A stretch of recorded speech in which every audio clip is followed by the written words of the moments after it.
E hoje nós vamos falar no nosso Bons Conselhos sobre fazer a vontade de Deus, baseado no Evangelho do dia 6. E para conversarmos sobre esse assunto, eu falo agora com o Padre José Edson. Padre, muito obrigada por ter aceitado o nosso convite. Eu que agradeço por esse momento de poder ajudar muitas pessoas, né? Então, Padre, começa falando pra gente quais são os benefícios de seguirmos as vontades de Deus. Certo. Primeiro, os benefícios de seguirmos, né, a vontade de Deus, obedecermos à vontade de Deus, é nos sentirmos plenamente realizados como pessoas, né? Sentirmos que a nossa vida tem um sentido, que a nossa vida vale a pena ser vivida. E a vontade de Deus é a nossa alegria, né?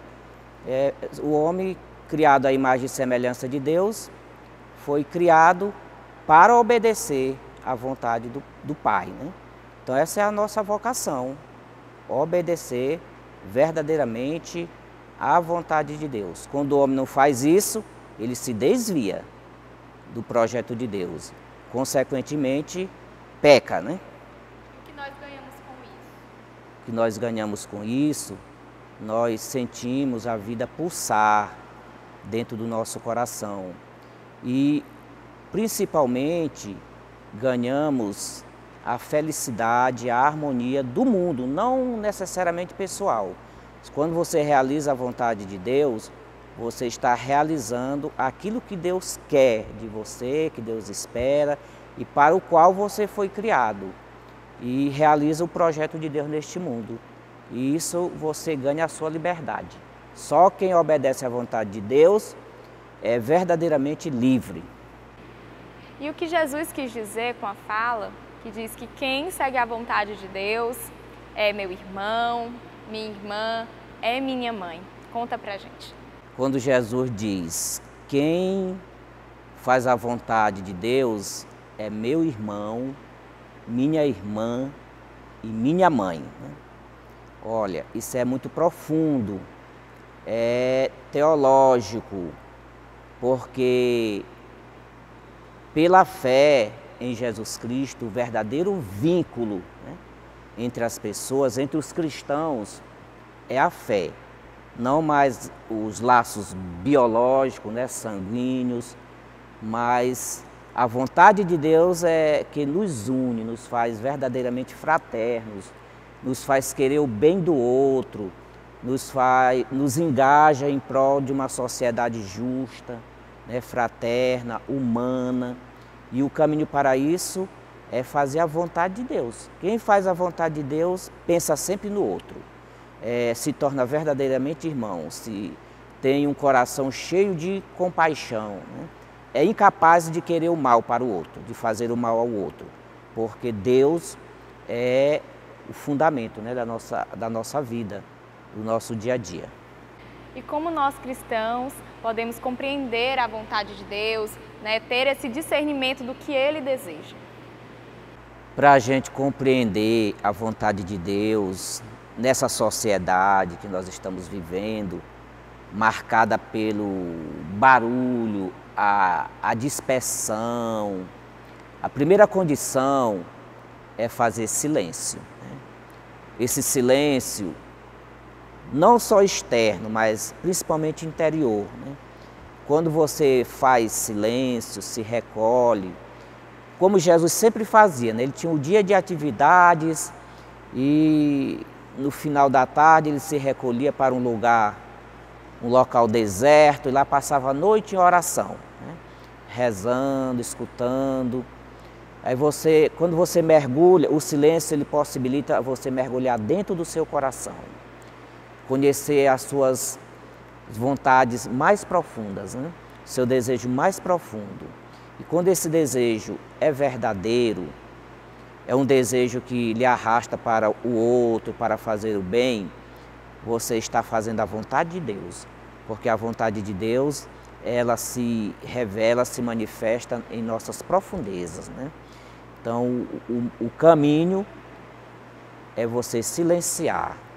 E esse silêncio pode ser meditando a palavra de Deus, rezar ler aquela palavra, rezar e ficar ali meditando, contemplando, e você vai ouvir silenciosamente essa voz interna que lhe diz, faça o bem e evita o mal, né? E a vontade de Deus está sempre relacionada com o outro. Quando você se engaja em prol do bem da sociedade, da comunidade, das pessoas, a vontade de Deus está acontecendo e se revelando na sua vida. E qual o conselho que o Senhor nos dá para que a gente consiga, de fato, esse silêncio na nossa vida, para conseguir ouvir o que Deus tem a nos dizer? Hoje nós temos muita dificuldade em fazer silêncio, porque nós somos constantemente distraídos por coisas externas, né? Atrações externas. E isso é uma dificuldade, vivendo nessa sociedade que o que é importante é o fazer as coisas, se encher de atividades. Para isso, para o homem, isso é o máximo, né? E a gente esquece do ser pessoa, né? Ser com o outro, caminhar, conviver com o outro. Isso é uma dificuldade que a gente enfrenta, as pessoas enfrentam. A outra dificuldade é que a gente tem medo do silêncio, nós temos medo do silêncio, porque no silêncio o homem pode chegar a um conhecimento verdadeiro de si mesmo, né? E nós temos esse medo de nos conhecermos, por isso a gente recusa, né, o silêncio, a gente foge. Quanto mais atividades, melhor. Então, para a gente mergulhar nesse silêncio, o interessante é você ter uma disciplina. Essa disciplina é você criar vários momentos, de manhã cedo, ou no final da tarde, ou o horário que você achar melhor.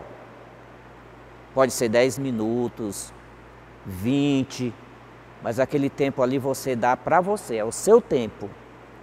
E ali você pode se concentrar, pode escutar você mesmo, né? O seu interior, ouvir a sua essência, né? E começar a admirar, né, a sua personalidade, a sua beleza, a natureza, a sua família, né?